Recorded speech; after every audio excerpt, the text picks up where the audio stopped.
नमस्कार, बुलेटिन में आपका स्वागत है। आपके साथ मैं हूं सीनत सिद्दीकी। शुरुआत करेंगे खबरों की। उत्तराखंड में राष्ट्रीय सुरक्षा कानून को लेकर सियासी बवाल छिड़ गया है। हालात ये हैं कि कांग्रेस इस पर खुलकर सवाल उठा रही है। राज्य में फरवरी तक विधानसभा चुनाव हो जाएंगे। इस बीच सोमवार को उत्तराखंड सरकार ने अचानक एनएसए लगाने का अधिकार सभी डीएम को दे दिया।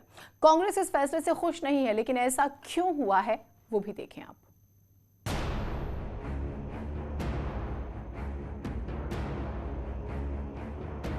कांग्रेस के पूर्व प्रदेश अध्यक्ष किशोर उपाध्याय ने मंगलवार सुबह सीएम पुष्कर धामी को एक चिट्ठी लिखी, जिसमें प्रदेश में एनएसए लगाने को लेकर सवाल उठाए और इसकी जरूरत नहीं बताई और फैसला वापस लेने की मांग कर दी।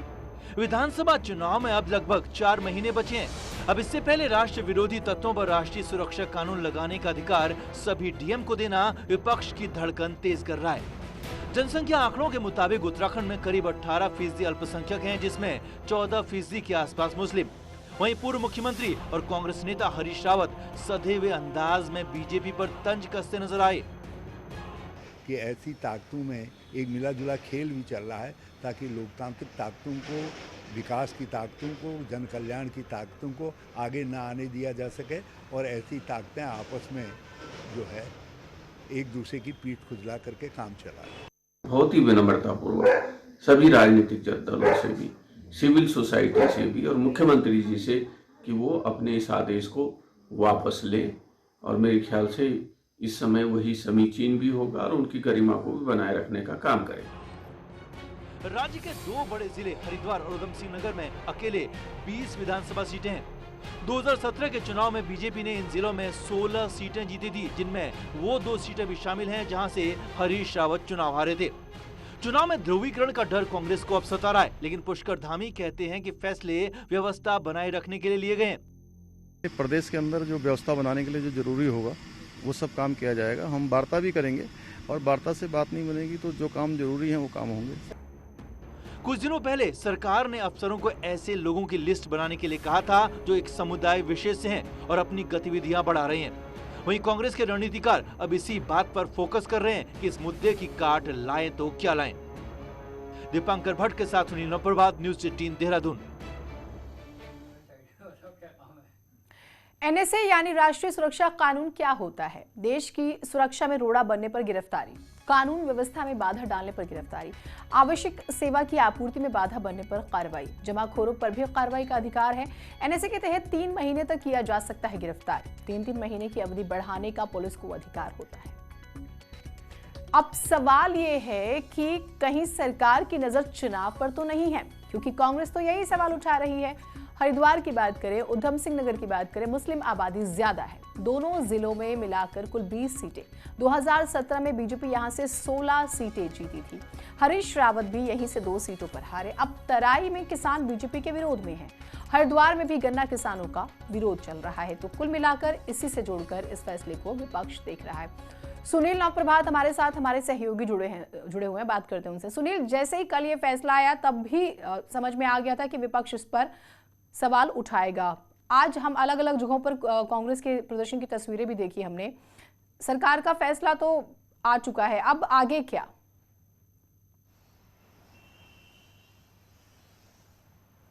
देखिए जीनत, 2 चीज़ें हैं कि जिस तरह से रासुका लगाने के बाद, रासुका लगाने के आदेश देने के बाद, जिलाधिकारियों को अधिकार देने के बाद विपक्ष ने कहा कि धार्मिक ध्रुवीकरण की कोशिश की जा रही है चुनाव के मौके पर। और विपक्ष का ये भी आरोप है कि ये लोकतंत्र पर यह कुठाराघात है, अभिव्यक्ति की आज़ादी पर यह कुठाराघात है। लेकिन दूसरी ओर अगर आप देखेंगे, चाहे टिहरी की घटना हो जो हाल ही में इसी हफ्ते घटित हुई कि अवैध रूप से जो ज़मीन थी उस पर अवैध रूप से मस्जिद बनाई गई, तो बाद में जब इसका विरोध हुआ तो फिर उस मस्जिद को वहाँ से जो सामान था उसको शिफ्ट कर दिया गया जहाँ पर ओरिजिनल में मस्जिद थी। आपने रुड़की की घटना देखी कि चर्च में हो हल्ला हुआ, मारपीट हुई। ये आरोप था कि यहाँ पर बड़े पैमाने पर धर्मांतरण किया जा रहा है। तो लगातार इस तरह की घटनाएं हो रही थी और खासकर अब चुनाव के नज़दीक है सरकार भी, तो दूसरी ओर कर्मचारियों का भी प्रेशर है। तो इसी के मद्देनज़र जो सरकार के पास एक अपनी गोपनीय रिपोर्ट भी थी कि जो पहाड़ों में लगातार जो पलायन हो रहा है, कुछ खास वर्ग के लोग इन ज़मीनों पर कब्जा कर रहे हैं और इसकी बानगी टिहरी में भी देखी गई थी। इसके बाद सरकार रासुका लगाने पर विवश हुई, लेकिन जिस तरह से अब पूरा चुनावी सीजन है, हम कह सकते हैं कि 3 महीने के आसपास चुनाव में बचा हुआ है, तो इसको देखते हुए अब इस पर सियासत जोर पकड़ने लगी है। लेकिन सुनील, क्या 2-3 जगहों से पूरे प्रदेश के लिए फैसला होता है? और अगर चाहे जिस चीज की बात हुई, जमीन खरीद की बात हुई, आपने मस्जिद का जिक्र किया, क्या इनकी वजह से पूरे प्रदेश के लिए फैसला हो गया, या इसे चुनाव से जोड़कर ना देखा जाए कि बाकी जगहों पर भी जो स्टेप्स उठाता है विपक्ष या एकजुट होता है हर मुद्दे को लेकर, क्या उससे जोड़कर नहीं देखा जाना चाहिए? आस पड़ोस के राज्यों में जो स्थिति बनी हुई है उसको जोड़कर नहीं देखा जाना चाहिए? बिल्कुल जीनत, मैंने कहा कि जिस तरह से विपक्ष ये बात अपना पक्ष रख चुका है, विपक्ष का ये आरोप है सरकार पर सीधे तौर पर कि वो चुनाव के मद्देनज़र धार्मिक ध्रुवीकरण की जो सियासत है उसको कर रही है, और इसी के मद्देनज़र एक खास अल्पसंख्यक समुदाय पर दबाव बनाने के लिए रासुका का अधिकार जिलाधिकारियों को दिया गया। लेकिन दूसरी ओर ये भी देखना होगा जीनत कि जिस तरह से चुनाव में जाते हुए देख जो तमाम कर्मचारी संगठन हैं, हमने आज ही देखा कि जो उत्तराखंड अधिकारी कर्मचारी समन्वय समिति है उसके बैनर तले सैकड़ों की संख्या में कर्मचारी अलग अलग विभागों के कर्मचारी भी प्रदर्शन करते हैं, विपक्ष अपनी तरह की सियासत करता है हर मुद्दे पर। आस पड़ोस के राज्यों की भी स्थिति जो है देखी जा रही है और ये फैसला लिया गया, ये माना जा रहा है विपक्ष की तरफ से। एक बड़ी खबर आ रही है देहरादून में इस वक्त की बड़ी खबर, यहाँ अपने पिता, माँ, गर्भवती बहन की भांजी की हत्या के दोषी को फांसी की सजा सुनाई गई है। दोषी हरमीत को कोर्ट ने मौत की सजा दी और साथ ही 1 लाख का जुर्माना भी लगाया है। साल 2014 में दिवाली की रात में हरमीत सिंह ने अपने ही परिवार के 5 लोगों को मार डाला था और अब देहरादून में एडीजे कोर्ट ने इस पर फैसला दिया है। दोषी को फांसी की सजा दी गई है। सत्येंद्र बर्तवाल हमारे साथ, हमारे सहयोगी जुड़े हुए हैं। सत्येंद्र, ये पूरी घटना क्या थी और ये फैसला अपने आप में बहुत बड़ा फैसला है और वो भी देवभूमि में इस तरह की खबर। बिल्कुल जीना, 24 अक्टूबर 2014 के ये पूरा मामला है, जहां दीपावली के दिन की ये पूरी घटना है, जहां कि हरमीत जो दोषी करार, जिसको आज एडीजे 5th ने दोषी करार दिया, उसे मौत की सजा सुनाई। इस आरोपी ने मात्र एक प्रॉपर्टी के चलते अपने पिता, सौतेली माँ और गर्भवती बहन के साथ जो भांजी थी उसकी हत्या कर दी थी, और जो एक भांजा जो बच गया था उसको चश्मदीद गवाह बनाकर उसकी गवाही के कारण आज हरमीत को सजाए मौत की कोर्ट ने सजा दी है। बिल्कुल, तो माँ सौतेली थी, पिता, बहन भी सौतेली, उसका बच्चा, सभी को इसने मार डाला। भांजे का भी जिक्र हो रहा है जो गवाह बना इस पूरे मामले में। हरमीत सबसे बड़ा सवाल, ही जो नाम हम बता रहे हैं, 2014 में वारदात को अंजाम दिया था और अब खबर ये आ रही है कि इसे मौत की सजा दी गई है। इस वक्त की बड़ी खबर देहरादून कोर्ट में हरमीत को जो है सजा दिया देहरादून कोर्ट ने। बहुत शुक्रिया आपका तमाम जानकारियों के लिए। सिर्फ जमीन की वजह से इसने 5 लोगों को अपने ही परिवार के मार डाला था।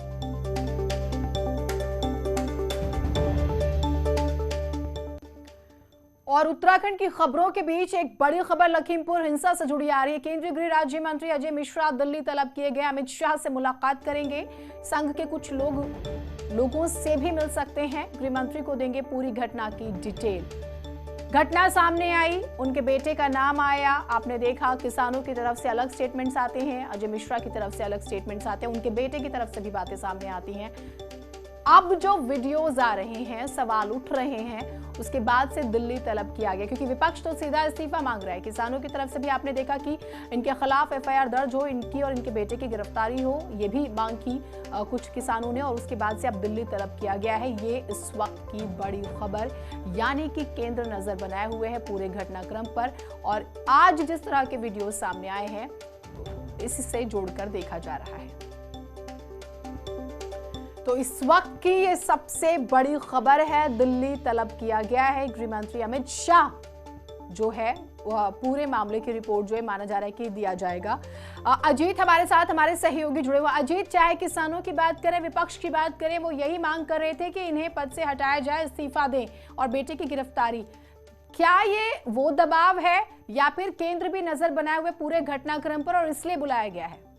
देखिए, बिल्कुल इस पूरे मामले में चूंकि ये पिता पुत्र दोनों आरोपी हैं, लिहाजा इनको अपनी रिपोर्ट देनी होगी, इन्हें अपनी क्लीन चिट खुद लेनी होगी और ये साबित करना होगा कि ये निर्दोष हैं। हालांकि ये कैमरे पर दोनों पिता पुत्र जरूर कह रहे हैं, केंद्रीय मंत्री और इसके साथ ही उनके बेटे आशीष, कि हम न्यायिक जांच के लिए तैयार हैं। लेकिन अब इस बीच ये खबर ये है कि इनको दिल्ली बुलाया गया, ये संघ के लोगों से मुलाकात करेंगे, इसके साथ ही केंद्रीय गृह मंत्री से बात करेंगे, उनसे मुलाकात करेंगे और पूरी रिपोर्ट देंगे, क्योंकि न्यायिक जांच शुरू हो गई। अभी भी देखिए बहराइच में 200 जो वहां रखे हैं उसके रीपोस्टमार्टम की बात हो रही है।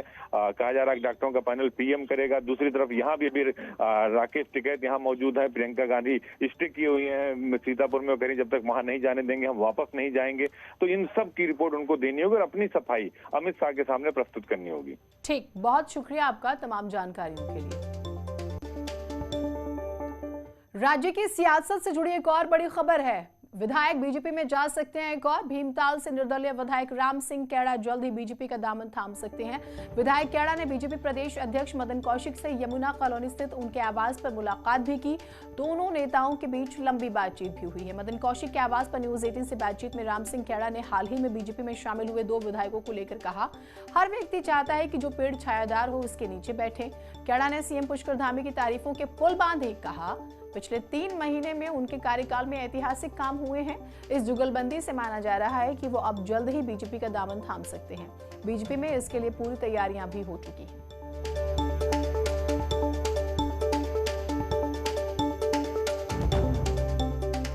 क्योंकि हर व्यक्ति चाहता है ना कि मैं जहाँ पर जिस पेड़ में छाया हो मैं छाया वाले छायादार पेड़ के नीचे बैठूं। इस टाइप से क्या पता ऐसी सोच उन्होंने रखी। नवरात्र के तत्काल बाद बीजेपी के केंद्रीय चुनाव प्रभारियों की टीम उत्तराखंड में डेरा डालने वाली है। बीजेपी के केंद्रीय चुनाव प्रभारी प्रहलाद जोशी, सह प्रभारी आरपी सिंह और लॉकेट चटर्जी नवरात्र के बाद 3 दिनों के उत्तराखंड दौरे पर रहेंगे। पार्टी के मुताबिक दौरे का अधिकांश समय प्रभारी कुमाऊं में बताएंगे। इस दौरान विधानसभा चुनाव के मद्देनजर पार्टी की मंडल से लेकर प्रदेश स्तरीय मीटिंग भी बुलाकर चुनाव अभियान की समीक्षा की जाएगी। वैसे कुमाऊं हमेशा से बीजेपी का कमजोर गढ़ रहा है, ये एक बड़ी बात है। आगे का रोड मैप तय किया जाएगा। इसी दौरान पार्टी के राष्ट्रीय महामंत्री बीएल संतोष भी उत्तराखंड दौरे पर रहेंगे।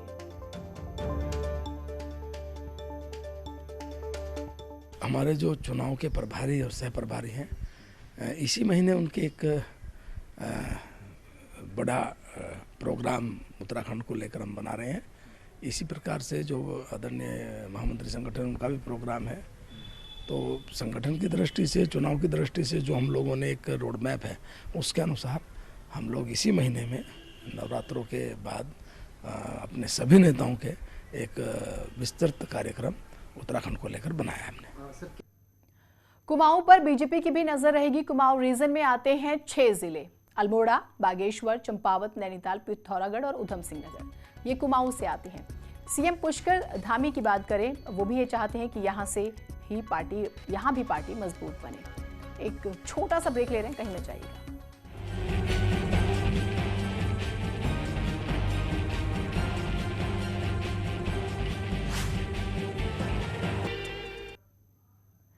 उत्तराखंड में चुनाव से पहले सैनिकों के सम्मान की होड़ शुरू हो गई है। कांग्रेस जहां नवरात्र में गांव-गांव जाकर सैनिकों का सम्मान करना चाहती है, तो वहीं बीजेपी के सैनिक सम्मान को कांग्रेस ने दिखावा बताया, दिल से सम्मान नहीं।